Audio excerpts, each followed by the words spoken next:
Wala nang bago, kaya't wala ka nang dapat asahan. Sa maniwala ka't sa hindi, ang nagaganap ngayon at magaganap bukas ay naganap na kahapon. Sinususog na lamang natin ang mga bakas ng mga nauna sa atin, matinikman o mabuhangin. Subalit, kailangan nating magpatuloy. Habang tayo'y mga Pinoy.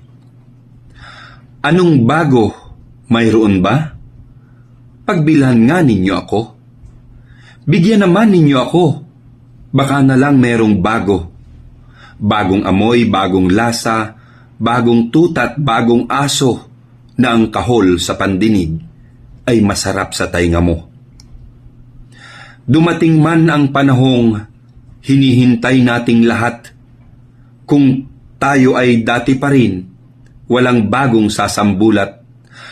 Ang anumang nangyari na at naganap dahil tayong mga tao'y bunga lang ng mga ugat.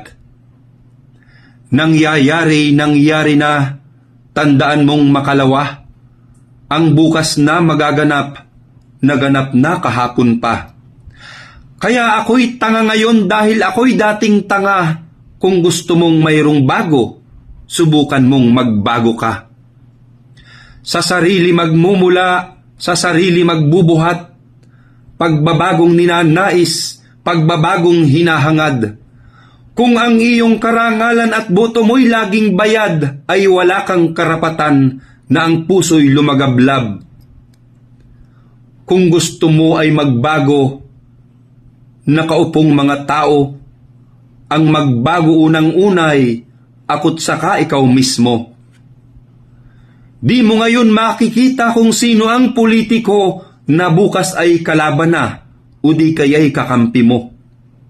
Wala tayong karapatan na maghanap ng matuwid kung tayo sa sarili tay baluktot ang pag-iisip. Subalit kung pagbabago ang pangarap na makamit, iuntog mo ang ulo mo at tanggalin mo ang helmet. At bago mo kilalanin kung sino ang politiko na handa mong ipagtanggol ng pitpitan ng bayag mo, subukan mong kilalanin kung sino ka bilang tao, baka ikay tulad ko rin, gago pa rin dating gago. Dahil kung magkakagayon, sino pa ang aasahan nitong ating henerasyon na hahawak nitong bayan?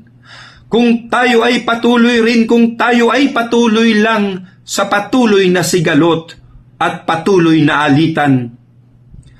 Ngunit tayo'y di hihinto, kailangan tang magpatuloy. Ituloy tayong laban habang tayo'y may pang-amoy. Habang tayo'y may pandinig, may paningin at panaghoy, habang tayo'y di patsekwa, habang tayo'y mga Pinoy.